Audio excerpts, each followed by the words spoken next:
Alright, next will be number 6. And that is the Collect and Connect Dark Side. This figure is awesome. Awesome figure. I love it. He's got a great sculpt. He's huge. He's way bigger than the DC Superheroes version. Comes with really cool accessories and the Killing Glove and his controller there for the boom tubes. And he's a huge figure. The wave he came from, in my opinion, is the worst wave DC Universe Classics has had as far as the regular characters go. And I think the reason for that is because Darkseid's the Build-A-Figure, and they know everybody wants to have a Darkseid Build-A-Figure. So that's Darkseid. Okay. So number 5 will be one of the earlier figures, which is the Build-A-Figure Solomon Grundy, who was, I believe, wave 3, and this was my favorite wave right here. The Solomon Grundy wave, I think, for DC Universe Classics was the best wave there is. This is probably, well, this is to me the second, my second favorite Build-A-Figure from the DC Universe Classics line, and this Build-A-Figure is awesome. He's huge, and the sculpt on him is excellent. The sculpt on his face is excellent. His hair, his tattered jacket.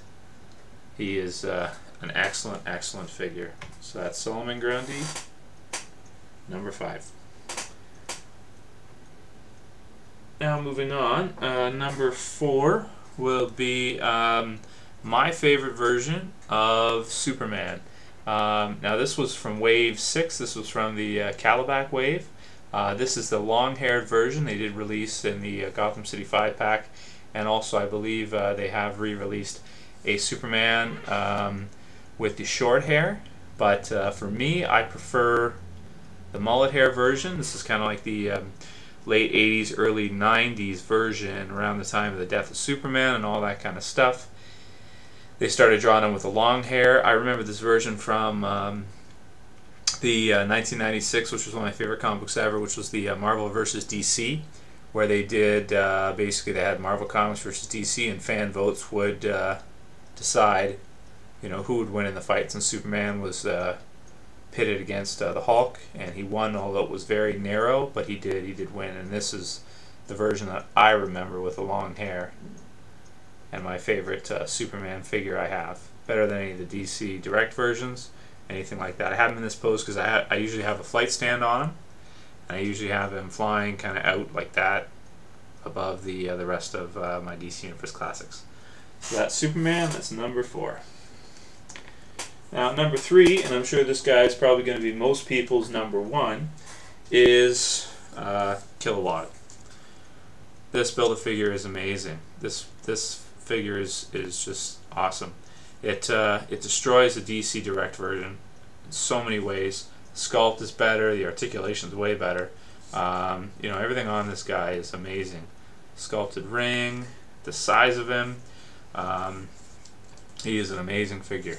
You know, amazing figure. He looks awesome, and definitely goes well with the Green Lantern collection. And he is an awesome figure. I will say the only one downside to this figure that I haven't heard anybody mention is that is actually not the way he looks or anything like that. It's the way he feels. He's hollow as far as his legs and that kind of stuff. His upper chest, this part is good, but he's hollow, and it makes him not as heavy. It makes him lighter, and I don't necessarily like that. I think that kind of sucks. Whereas, for example, Darkseid and Solomon Grundy are not. But I guess to save on cost, they decided to go, you know, and make him hollow. Number 2 for me is the Batman Beyond. Now, I love this figure. This figure is amazing. A lot of people don't like this figure, and I have no idea why. I can't understand it. I have this one, and I have the variant, which is the Terry McGinnis unmasked version. It comes with the mask. He also comes with a Batarang, a silver accessory. And I love this figure. I think he's amazing.